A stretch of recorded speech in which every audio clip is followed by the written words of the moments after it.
Hey everybody, Sonia Rollins for BACC Talk. I am excited to welcome you to our summer edition.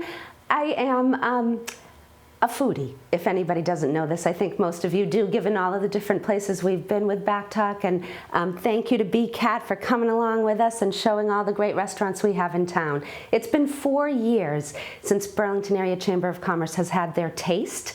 And we are so thrilled to tell you that the Taste of Burlington is coming back October 30th this year. We're going to be welcoming all the restaurants back in. We are hopefully putting COVID behind us and highlighting what the community knows, which is Burlington has so many beautiful restaurants, so many great places to eat, so many great places to have a good drink, and meals in all different shapes and sizes. In honor of the Taste coming back, and we'll be looking forward to giving you details on that on a subsequent show, and in honor of good summer fun, we thought we'd show you and highlight some of our favorite restaurants in Burlington. Let's take us over to row 34 first, where if you don't know how to shuck an oyster, today's your day. We're going to teach you how. Hi everybody, Sonia Rollins here for BACC Talk. Our foodie segment this month is one that I am super excited about. If you're an oyster lover, you're going to be just as excited as I am. Have you ever wondered how to shuck an oyster? Do you love them in restaurants but kind of think you want to try to be doing that in your own kitchen? Today's your day. We're going to learn how to do that here at row 34, and we're going to see a few other ways to eat them as well. We're in the back with Chef, and we are at row 34. You're going to make us some things. I'm in one of my favorite spots, Chef. Like, I love it here. So tell us what you're going to be making for us today. Today we're just going to make what we call lettuce cups. It's just a quick fried oyster with some pickled vegetables and a nice togarashi aioli sauce on top. So I'm just taking these and I'm going to dust them in some rice flour, and then I'm just going to fry these bad boys up. So how long do oysters take to fry? Not very long, maybe a minute, maybe two, depending on how big. It's a really interesting way you're doing it too. It's being fried, but it's not like a deep fryer. Like, people could do this at home. Yeah, this is just same thing as a deep fryer. It's just on the tabletop. Yeah, this is totally something people can do at home very easily. I'm noticing in the kitchen that there's someone frying the potato chips. Are they all house-made, your potato chips? Yes, they are. They're sliced every day and fried every day. We do a blend of sweet potatoes, plantains, and tortilla chips for our ceviches. I mean, I know we're here for oysters, but that's amazing. You want to cook these so they get nice and little color on the outside and so they're fully cooked on the inside. And there they are. Whenever you fry things, always a little bit of salt to season. Lettuce cups, we're just going to take some Bib lettuce here, some nice little cups. Now we have house-made pickled fennel and carrots, just a little bit. These are pretty powerful pickles. You don't need much. And my personal favorite, pickled red onions. These are cold pickled, so it helps them retain a lot of their crunch. Yes. And these are onions still through and through, so you only need a little bit. Then our oysters go right on top of that. It's a great appetizer to share, something, different than most places have. This is togarashi aioli. We make an aioli first, and then we season it with lime juice, orange juice, and togarashi with sriracha as well. Togarashi is an Asian spice blend. It has orange peels in it, which really brings the citrus flavor. So a little bit on top, and that's it. Beautiful. Simple, but really flavorful. If I worked here, I'd eat like 7,000 oysters a day. So we have cocktail sauce here with a little bit of extra horseradish on the side. Yep. We've got your classic white wine mignonette with a little bit of fresh cracked black pepper on top, and shallots as well. And then over here we have what we call a spicy mignonette. So it's Fresnos with white wine and rice wine vinegar, topped with a little bit of cilantro. So it gives it a little nice kick to it. For oysters, obviously the first thing you need is have an oyster knife. Definitely a lot of different varieties out there. There's ones like this, nice comfortable handle, nice clip, pointy tip. You got one more like this. It's a little bit more broad at the shoulders and comes to a tip. All of them work well. It's just whatever is more comfortable to you. Okay, so it's not based on the oyster, it's based on the user. No, yeah. With oysters, it's not about power. It's not about strength. It's a little bit like finesse. You could have someone this big shucking oysters faster than some guy this big. It's not about... It's about knowing exactly where to do it. Exactly. So this is the one I'm going to use. Very similar, kind of like a cross between these two. Has nice little grooves. The next thing, you need your oysters. These are the row 34s. You just want to make sure that you give them a nice good wash. They'll often come muddy, sandy, what have you. So you just give them a nice little rinse under the sink and just get most of that debris off. And then your major things that you're going to look for on your oysters is the hinge right here at the back of the oyster, that's where you're going to stick the knife. In each oyster, there is an abductor muscle. It's what controls it opening and closing in the water, and that's what keeps the two shells connected. So we're going to sever that connection, and that's how we pretty much open them. It will always be right here on this side of the oyster. It won't be here, here, here, here, here. No, just always right here. No matter what the oyster. No matter what the oyster is, it's always going to be in this little corner right here. Next step is to grab your setup. So you get your knife, you're going to want a towel. We also have shucking gloves. They're kind of like a little bit durable, more stiffer, so if you accidentally miss, you're less likely to injure yourself. Yeah. Exactly. We use a little towel method. So I got my towel here, put my oyster here. I'm going to bend this towel back like that. That way, if I miss, it goes into the towel. So first, I'm going to stick my knife right into the hinge. Like I said, it's not about power. Now, my knife is a little bit heavy, but you should be able to, see how it just sticks in there? Yes. So just go in here, give it a nice little pop right there. Yep. Look, I've already opened it. That's all you need, that little, leverage, right? I take my knife out, give it a nice wipe. I don't want to force any of the shell that I just popped into my oyster. I want to keep it nice and clean. So I go back in there. Look at that. Already in. This way I can hold it. I can just give it one twist up. Right? I scrape along that top shell. And the muscle goes. And there it goes. And that's it. Amazing. I'm going to go then take my glove or my finger, thumb. I'm just going to wipe down the excess. I don't want any of that shell, any of that grit that the oyster might have swallowed before it was harvested. You're going to take your knife and you're going to try to do it one clean cut. You're going to cut the abductor muscle on the bottom. So there's one on the top, one on the bottom. Yep, and that's it. It's so impressive now that I'm watching you do this that there are that many people out there and we just say give me a dozen oysters, that's easy, and you have to do that to each one. Yep. Right? Yeah. Right. Each every one. And but it's not that hard. Once you get the hang of it, it goes pretty fast. So right. Like I said, knife right into that hinge, wiggle it in there, right? Look, I'm already in there. Yeah. That's all you have to do. Give it a nice pop up. A little twist to kind of pop that shell up. I like to put my thumb in there just to keep it open. Yeah. And I can get a nice good scrape on that top. And it releases that one right there. Turn it around, give it a nice swipe on here. I don't want to eat any dirt on my lips. And then one swift cut like that. I hope you enjoyed today's segment as much as I did. If you have not been to Row 34, located at the district in Burlington, you are missing out. Please come down and join them. Try out the lettuce cups, try out the raw oysters, and if you're not a person who loves oysters, give them a run. I think you'll really enjoy them here. They have a full menu. There's something for everybody here. It is a great place not only in the summer, but all year long. For BACC Talk, I'm Sonia Rollins. Second, thank you to Row 34 for allowing us in to see how to shuck an oyster. And I promise you, if oysters aren't your thing, or if shucking them's not your thing, there's a lot of things you can have there to eat and drink. So definitely go see Row 34 in the summertime, or quite frankly, any time of the year. And speaking of outside places, if you haven't been to Rosa Mexicano, they have a beautiful patio. Not only are you going to get great Mexican food there, but you'll be able to sit outside and enjoy the weather, or go inside and enjoy a beautiful bar, get yourself a margarita, and get yourself a great meal. Let's go see what Rosa has to offer. Hi everybody, Sonia Rollins here for the foodie segment of BACC Talk. We are at Rosa Mexicano, located at the Burlington Mall. They have been here since May and experiencing some great success. We're excited to go inside, talk to our executive chef, and see some great things that they have in store for us. Join us.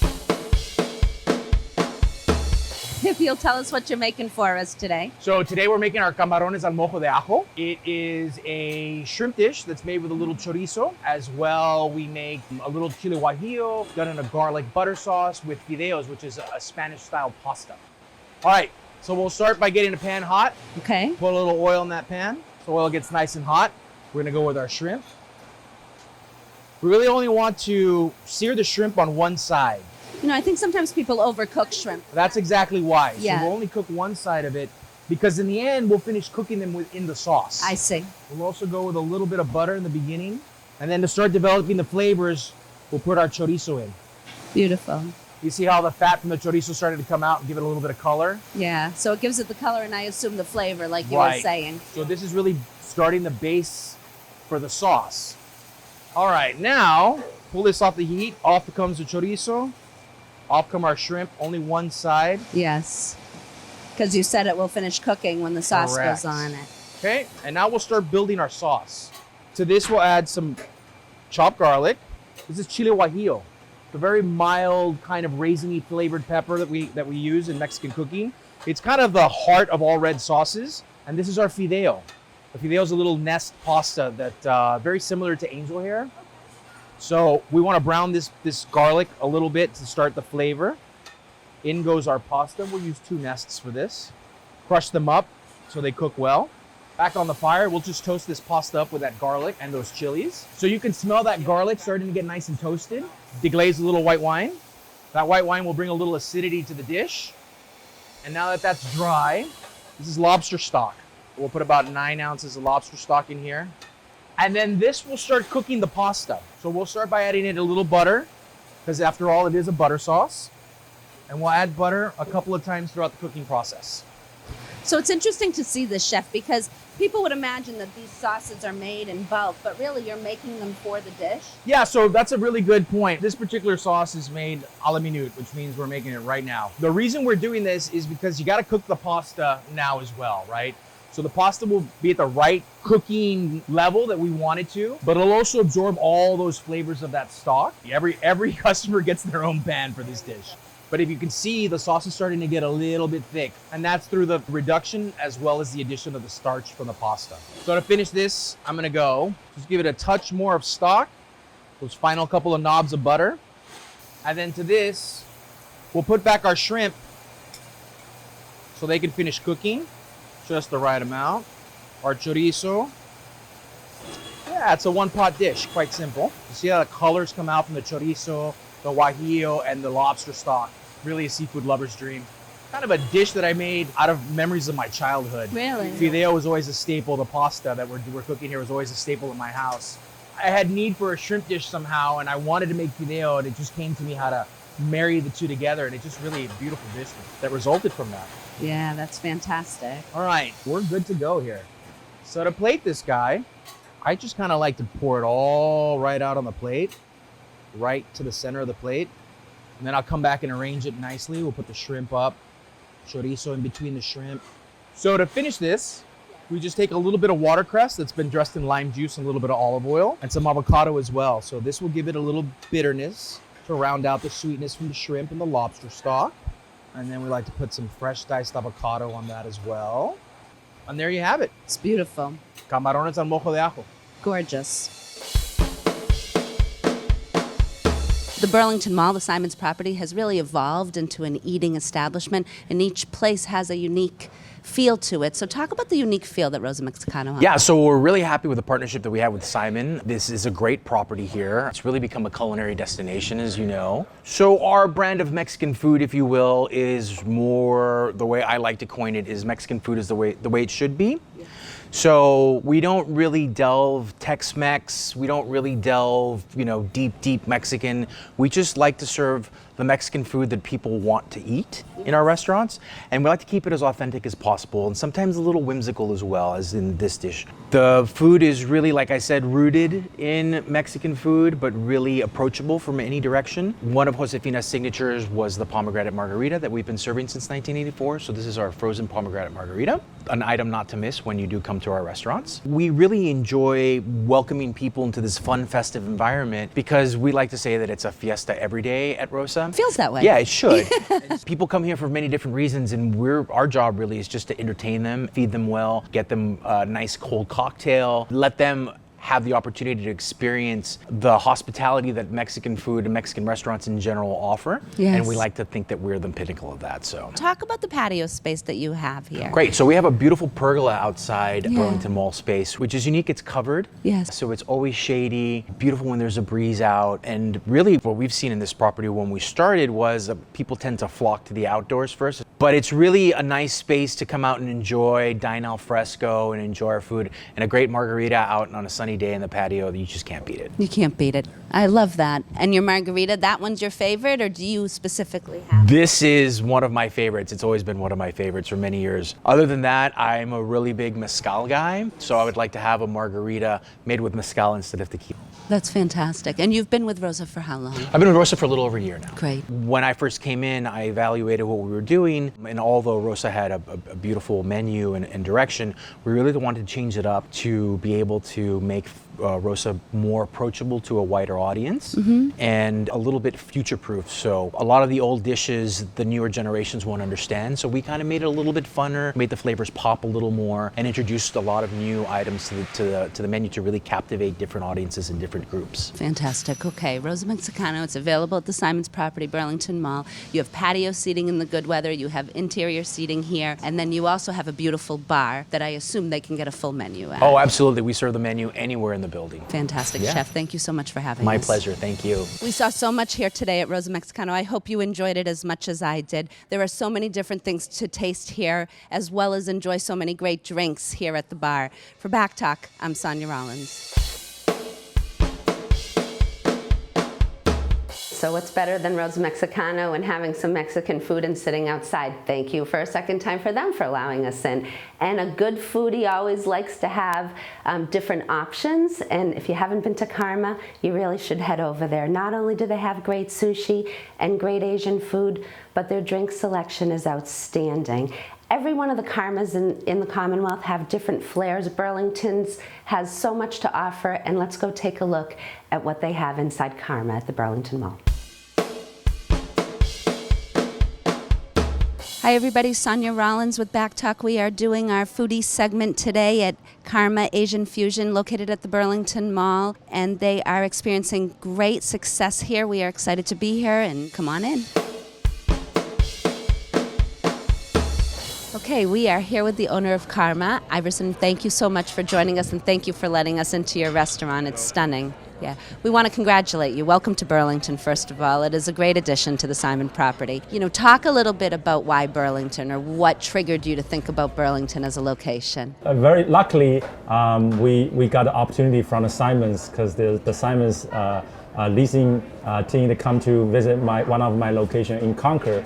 They loved the concept, what we do in Concord, Mass. They are thinking about to put some authentic Asian fusion right on this property. So that's why we're here.